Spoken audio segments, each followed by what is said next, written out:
What's up, everybody? Welcome to another edition of the Surf and Sales podcast. I think we are episode 101, 102, 103, somewhere in that range now. So we've hit the century mark, and we're moving on to the next 100. And I'm here and joined today with my good friend Richard Harris, as always. And we are really excited to talk to James Bawden, who's the host and founder of the Lunch Break podcast, which hopefully everybody's listened to tons of episodes of and is familiar with. It's a really good show that James carries on. And James is also the director of client outbound strategy and training. He's got like the longest title in sales that I could ever think of at Outbound View. And we're excited to talk to you today, James. Welcome to the show, man. Super excited to be here. And I will gladly, if that's the only like trophy that I take home for the longest, most convoluted title, I'll take it because I made that shit up. Did you? Let's start there, because I'm very curious nowadays, like what everybody's title means. And the titles, you could have the same title and it means different things at different orgs. I've never heard your specific title. So why don't you tell me, and Richard and everybody listening, what the heck it is that you do and how you came upon that title? Yeah. So, I joined the team here at Outbound View in February of this year. I'd known Blake, who's the CEO, for about a year and a half, and we'd kind of been playing that, hey, when the time is right, we'd love to collaborate when the time is right. And so the time was right, things lined up. And when I got here, I wasn't going to be an inside sales manager. I didn't have a team of direct reports. That was already being taken care of. What they needed my help with was just working with our different clients on outbound strategies, how to create messaging, how to distill what you think the problem you solve is and distill it down into something that works on the phone and via email. So working on that. And then we're developing a training platform. And that's something that I've been passionate about for years, is sales training. So I kind of forced my way into those conversations when I got here and was like, I want to help and I want to get involved with that. And so for, I don't know, probably the first 60 days, I was just a director here. I didn't have a title because I didn't know really what I was doing. I just came to do all of these different things that were absolutely all things that I love doing. And so it was kind of funny. I went from having a really basic, just a director title, out of like me and Blake saying, well, what do we call you? I don't know. Let's just get going. So let's just put director down. And then I started thinking about it. 4 months in, now, 5 months in, and these things that I'm doing, the client outbound strategy and the training, those are kind of these two pillars that have kind of formed about where I spend most of my time. And one of my favorite things has always been creating ridiculous titles to go along with my roles. I was an inside sales manager earlier in my career. We came up with the title Chief Sales Coach, which I thought was fantastically ridiculous. We called it CSC. It was a big joke, of these inflated titles. And so given the opportunity, I was like, yeah, I'm going to create this and make it ridiculous. But it really does describe pretty well what I do on a day-to-day basis here. So I'm going to safely assume that titles don't mean that much to you, and because you're having fun with them. No, they mean nothing to me now. They used to mean a lot to me. And then when I had the revelation, I started to make fun of it. The revelation that it didn't matter for me. So what do you think people should optimize for in the earlier stage of their career? Is it, don't worry about the title, worry about the roles and responsibilities? And if that's the case, how do you then go about landing your next job when somebody's like, oh, you've never been a director, or never been a VP? And you're like, well, wait a second. I did all those things, even though my job title was this fun, moniker, right? Yeah. So I think it's important to recognize that titles are important, right? Externally, you're going to have a hard time reaching different levels if you haven't had certain titles. I think that's a great call out. And for me, the way that I've viewed it, I was an inside sales manager early on in my inside sales career, called myself a chief sales coach, but I was making 35 grand a year, you know? And then fast forward 5 or so years, I got into the B2B sales development world. I'd been an SDR for a couple of years. I wanted to get into management. I was at a company where they had brought me on. I was the only BDR. I was the only one, no direct reports, no nothing. This was at a company called Cognetic. Shout out to Cognetic. They were great. They brought me in. They wanted me to build this outbound. They had one at AE. It was a small deal. They just wanted me to kind of get this thing going. Over the course of the time that I was there, it became obvious that this thing was going to run out of steam in about a year. I was going to be looking for another job in a year. So around the 7-month mark, I went to my leadership and I said, look, I want to be a manager. I want to be a manager because when I leave here, I want to be able to go manage, because I recognized that that title was important, right? So at that time, I wasn't playing around with titles. I wasn't being funny with it. I recognized, okay, if I really want to be able to go out into the job market and not have to have these silly conversations, let me use it to my advantage. And I was lucky enough to have a fantastic sales leader who understood the game. She was so on it. She was like, yep, yes, we're changing it tomorrow. And you're going to be a manager. I don't care if you have direct reports. Oddly enough, I ended up having a few direct reports, by the time I left, and in kind of different ways, right? But definitely wasn't a traditional manager, but recognized that it was important, got it on there, and everybody was bought in and understood that if this thing were to continue on and we were going to continue to build it, I would have continued to build a team. But so at that point, I recognized it was important, so I used it to my advantage. Yeah. And so I would say it's really a case-by-case basis, right? I then went on, joined the sales developers. The title didn't matter there because I knew those guys and have a relationship with Ryan and Rex. And so it ended up not really being a big deal, but I was being very strategic with it. But other times I could give a shit less and call myself something ridiculous like a chief sales coach, right? I mean, so. I have one more question, and then I'll let Richard fire a few questions off and whatnot. So I know you're super passionate about training. It's in your job title. I know it's part of the reason you started your show. Here's my question for you. What do sales leaders get wrong about sales training in their organization? Sales training is such a funny thing in our profession, because we love to compare salespeople and the profession of sales to sports all the time. But I've rarely come across a team that had training down. And when I think about a team that has it down, it's just a system where it's a regular system of training. It's internal training. Maybe sometimes you're bringing in external people, but it's kind of woven into the fabric of how you operate. Like, we're just always training. We're always leveling up. Like, it's not a once a quarter thing. It's not, we're going to pay some guy 30 grand to come speak from a stage and get us all fired up. And then 5 days later, we're all right back to the same stuff we were doing before. So I think there are big misses. We all know the big misses by now, right? Where those one-off sales trainings, we know those aren't effective.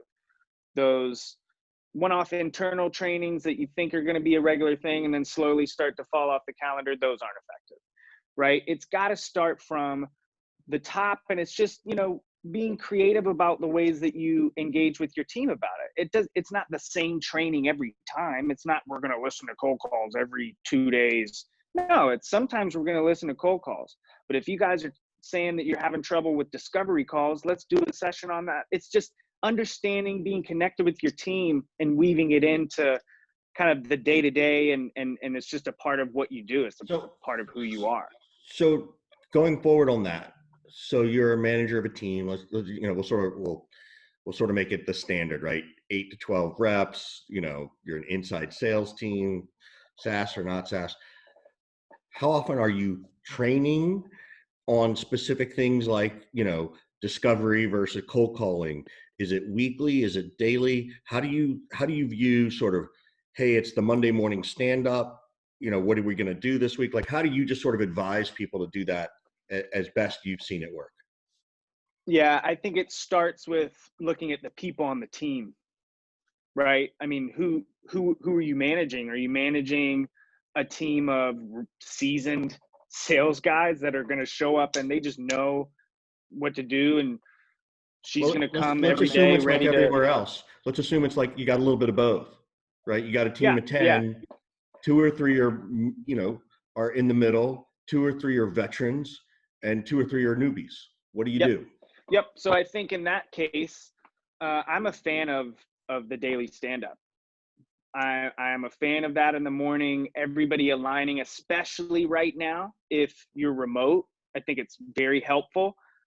We're a completely distributed team here at Outbound View. So that morning stand up really gives us an opportunity to just kind of hear, all right, this is whatever on everybody's mind. So what's in your stand-up? And So let's dig even deeper, right? Like, give us an example. Every morning, this is our stand-up. We talk about this. From a training perspective, we talk about that. From a life perspective, like, I think people are looking for some tactics. absolutely, let's get tactical and practical, right? So I think we run our stand-ups. It's very quick. It's, hey, these are the things that I'm working on today. These are maybe some areas where I need Blake's help to get something done, or I need Luke's input from the phones on what's work. You're kind of calling on your teammates on, this is how I'm going to involve you in my priorities today. So that's how we run it. We have a small team, right? But if we go back to the scenario that we were talking about, where you've got that larger team, it's a mixed bag of veterans and new people. I think a great stand-up is you're going over priorities, right? You are encouraging people to bring up areas where, like, hey, this is something that I'm going to work on today.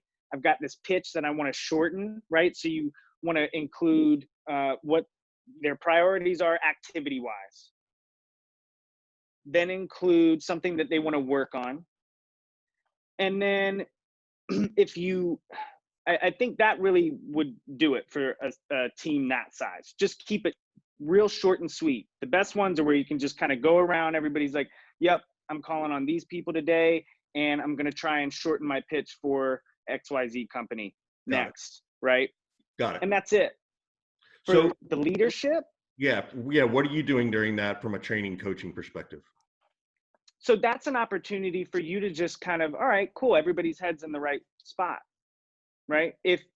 Because hopefully you have a running pulse of what each member on your team is kind of going through personally, and professionally, what they've been struggling with, what they need to be working on. Like, you just had a conversation with them yesterday about working on that close, and if they don't bring it up in the morning stand up as the thing that they're going to be working on today, then that's a small course correction that you can identify, right? So for the leader, it's shutting up. You're just listening to everybody and just seeing where everybody's head is at. And then if you need to afterwards, maybe making some course corrections based on what people have said. How often do you train in general terms? Like, how often do you have sort of the classroom training versus coaching, in a standard way? Yep. So you have the daily stand-ups, right? That's short, quick, to the point. That's really just an observation. You're not really doing any training. I'm a big fan of once a week, you get everybody together collectively and you listen to calls. You do something where you're listening or you're looking at activities that are happening now.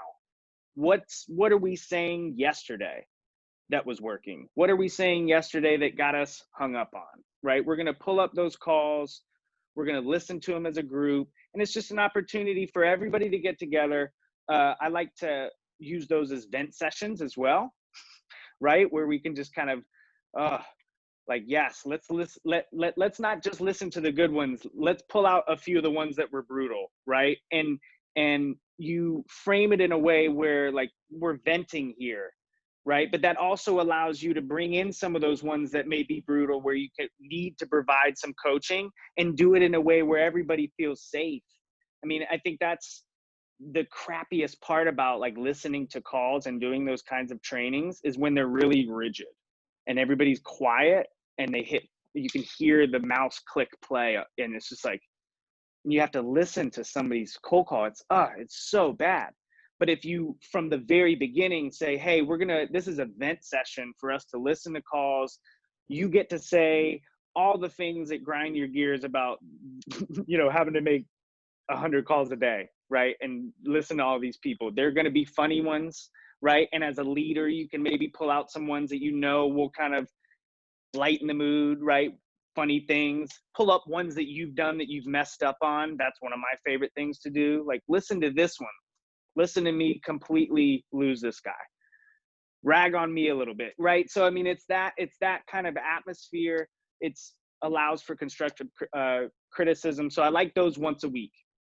I think that's a good thing that you can do in lieu of another sort of collective team meeting where you bring everybody together to like go over things at a high level, right? I think there's a lot of those meetings. Like, let's just have a meeting to talk about the state of the sales team. No, let's cut that out, because you can get that communicated on what's happening in one-to-ones throughout the week. You can communicate what's happening at a high level one-to-one, and then save the group stuff for training that's going to be fun and interactive.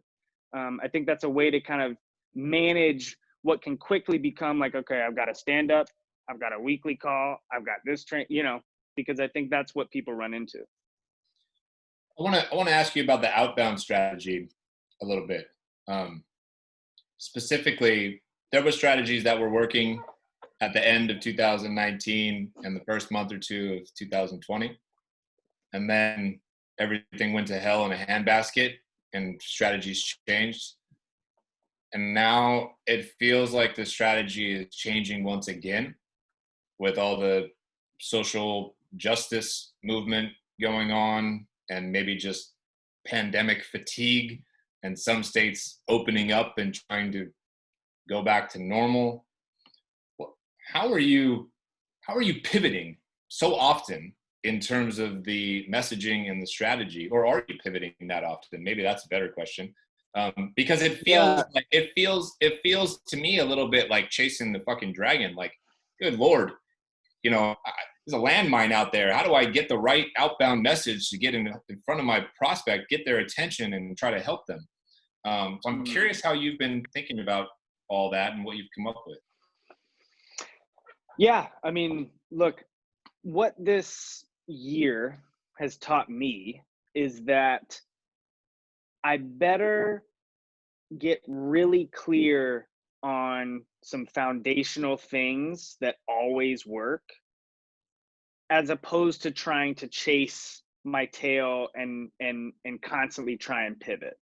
And where I think a lot of people get caught up and why they feel like they need to pivot is because their messaging, like specifically email messaging, has a lot of unneeded crap in it.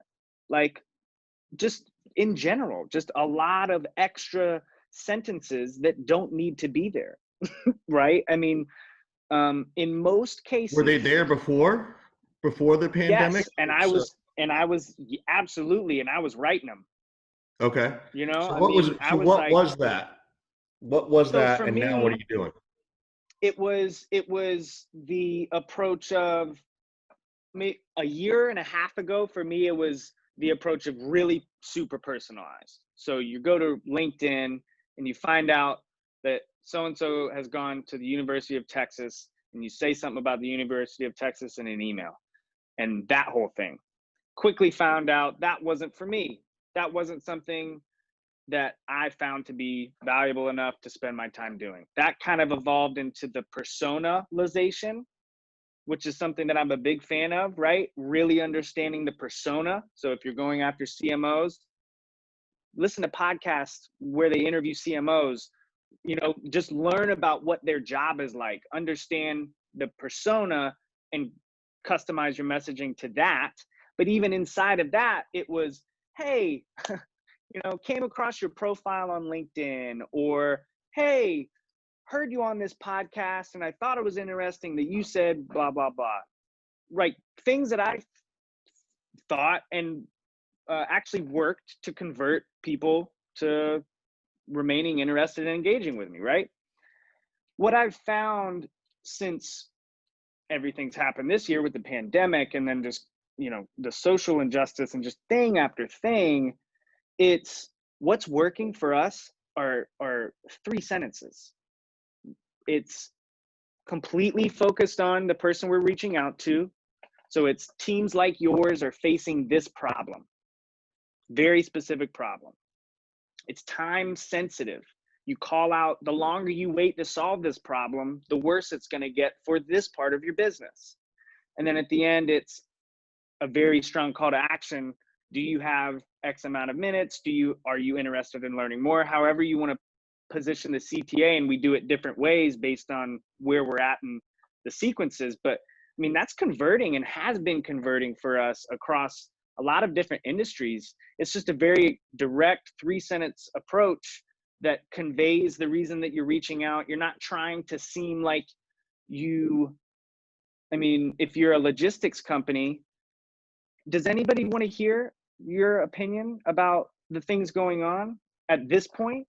Probably not. You're better off saying, hey, this is how I can provide value. It's all about you, and keep it short and sweet. That's what I'm seeing that's working today.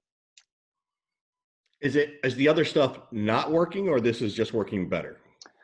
I think the other stuff is you're gonna continue. If you choose to go that route, that's fine, but you're gonna continue to have to pivot, right? Because that extra stuff that's included invites itself to being, you're just gonna have to, like, hey, hope you're doing well, hope you're staying safe, crazy times we're living in, like those kinds of phrases. Like, do you need to include that in your messaging? Yeah.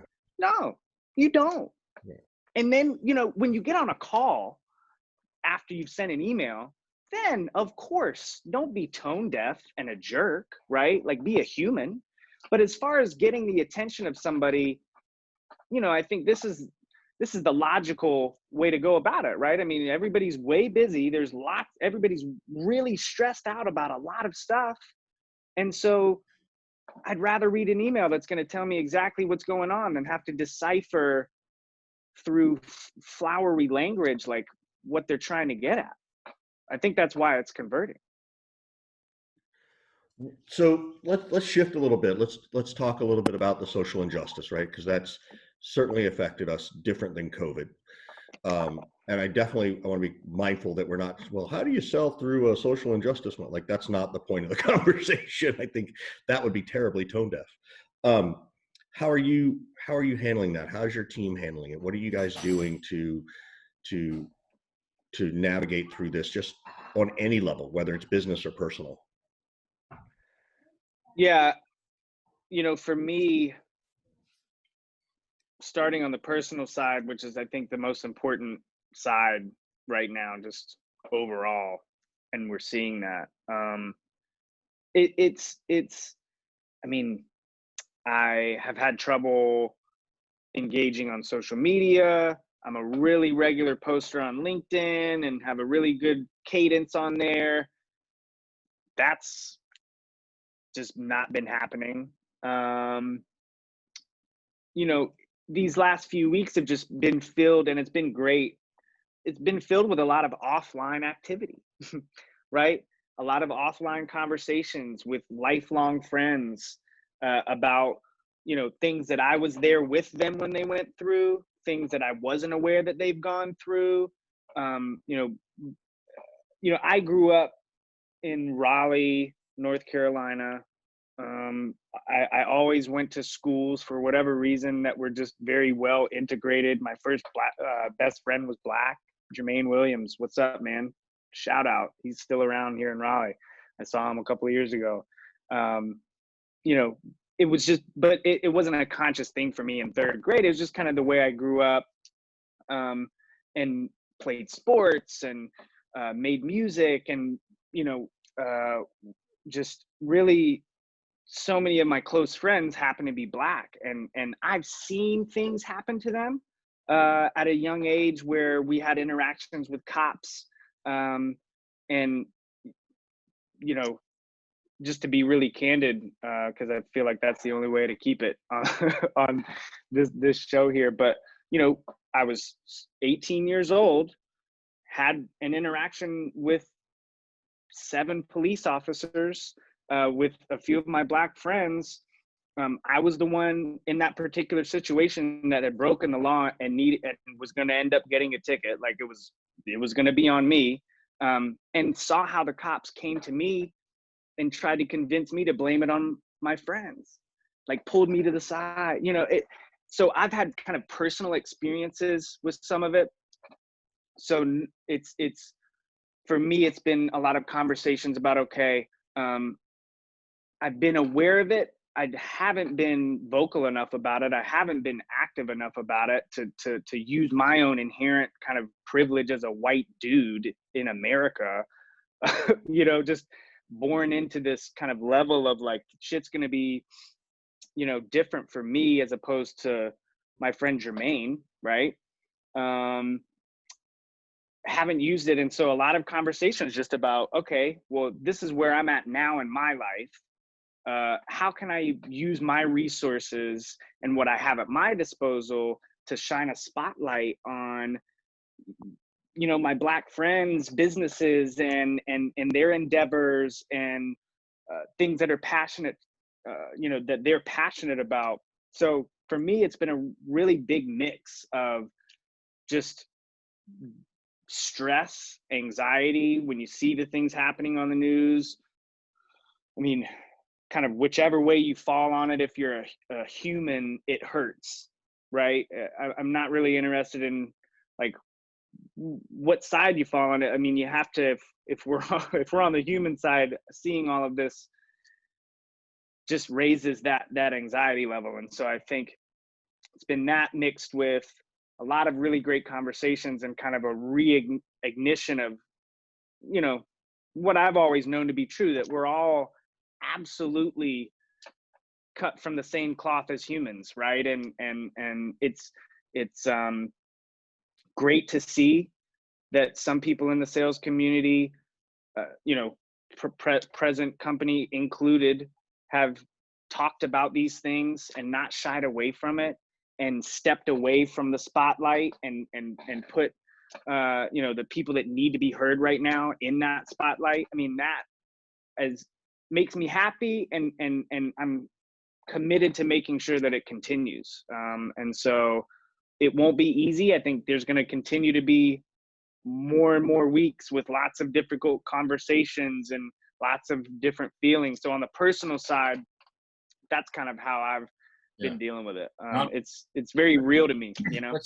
Let's shift it for a second to the professional side, because I think I have been feeling similarly to you in a lot of areas. Like I made one post and I didn't go into some sort of rant or spiel. I just talked about things that I'm doing. And I've only made one post on LinkedIn, I think, since then. And it was a little story leading into a bunch of events. Some of those events in my attempt to kind of having trouble professionally in a way, like summoning the motivation to go back to business as usual. Like, I'm not in the fucking mood to talk about optimizing my email subject line for a 0.01% return, right? Or whatever other cold calling tactics are out there. But I'm not impractical either. Like, we all have jobs to do still, and we all have to dig deep and summon energy and motivation to continue to perform and execute. So what are some of the ways And maybe you don't have a way yet because you haven't figured it out. I haven't fully figured it out yet, to be perfectly candid. Where are we summoning this motivation to still excel in the role that we're in with everything going on? And there's going to be more going on. I mean, at this rate, like, we're going to have an alien invasion in August, and, you know, every volcano is going to erupt in September on planet Earth. Like, God knows what's going to happen, right? Yeah, no, I mean, for me, so I think there's different aspects of the professional side. So when I think about like the LinkedIn side, the personal branding, that stuff, I haven't figured that out. I don't know. Right. For me, I'm just kind of putting that on a shelf and saying, whenever I feel like I have something that feels right, I'll get around to it. The business side, like what I need to do in my role here at Outbound View, I mean, I've gone into super focused mode, because it's like, this is all of this stuff is happening, right? I have things that I want to do to be able to help.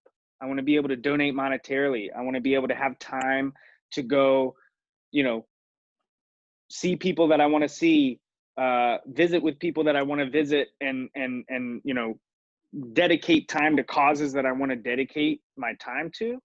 So what that requires is that I continue to execute at a high level at my job that pays my bills, so that I can continue. I mean, it's got to keep going, right? I mean, and to me, that motivation comes from, well, the last thing that I'm going to do is let this type of injustice that's very personal and real to me, and with friends and people that I've known for a long time, that's very important stuff that's happening in our country, I'm going to use it as fuel to get even better at what I'm doing.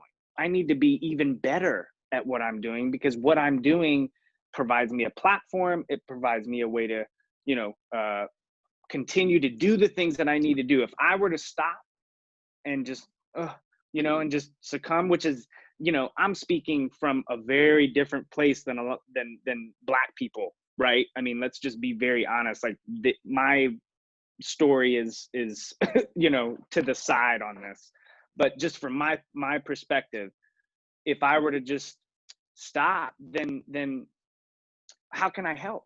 I can't help anybody if I'm not excellent and demanding excellence out of myself. So I've been using it as like, I'm going to work longer. I've been working, you know, I've been doubling down. I've been trying to just like really get after it, right? To get things done quicker, so I can get to these different, you know, goals I have faster, to be able to do more. So I think on the business side, the job you have to do today, I think you can get into a mindset of like, look, if I have to make cold calls and I got to talk about this, and this is my goal, then I'm going to do it so well that it's undeniable that I'm, you know, the right person to get that promotion, so I can go on and do more. Yeah, I mean, you know, it's just that mindset, I think, because anything other than that, then, you know, how do we progress? How do we keep going? So yeah, I love the analogy about how kind of failing to perform in our actual current role actually limits and robs us of the ability to be more helpful, whether that's monetarily, or, you know, a platform to reach others and what have you. So I think that's a really good call out, you know, right there. yeah, and it's the long game too, right? Because if you're really committed to making change, I want to be able to, like, in 10 years, I want to be able to be in a position where I'm dedicating much more of my time, right? But in order to get there, I've got to really get after it right now. So I think that's absolutely the mindset. Changing gears a little bit. I mean, one of the ways that you've, quote unquote, gotten after it, and did this way before we started, is your podcast. It's a little bit unique to me, at least, in that, it's in the middle of the day, right? You're always recording at lunch, and the name says all that. But also, you know, this is not like your business necessarily, your main business. It's not even an offshoot of. It's not like the Outbound View podcast. Like, this is you. in your thing. And I'm curious why you started it and kind of what your goal is with it. And what you've learned from the experience that you might pass on to others who are thinking about doing similar things. Yeah. So quite simply, I started it when I was at Cognetic because I had started to build a personal brand on LinkedIn, post content, videos, post all those things. But I was having trouble being consistent and coming up with stuff to talk about. the struggle that lots of us have, right? So in an effort to think of, okay, what's a way that I could kind of always make sure that I'm producing content that I can put out, I said a podcast would be great. I can interview other people on the podcast. That'll ensure that I show up and do it. I'm not going to not show up if I've invited somebody else. So that was a way to trick myself into doing it. I called it the Lunch Break Podcast because I wanted everybody at my work to know that I wasn't doing it while I was supposed to be working. I typically, that's I good. mean, straight up. Yeah. I was like, good. Once this gets out, I don't want any questions about when this is happening, right? So that was it, right? And so I started it, and I, Seth Weinstock from Connect and Sell was my first guest, and he was like, yeah, I'll do it. And I didn't know a clue about what I was doing. But over the last 2 years, you know, we've done 80 episodes. So because it is something that I do completely by myself and it's on the side, I'll kind of run in cycles. So I'll record a bunch of episodes and then for about 2 months, and then I'll stop recording new episodes and just promote and put out what I've recorded and then kind of pick it back up.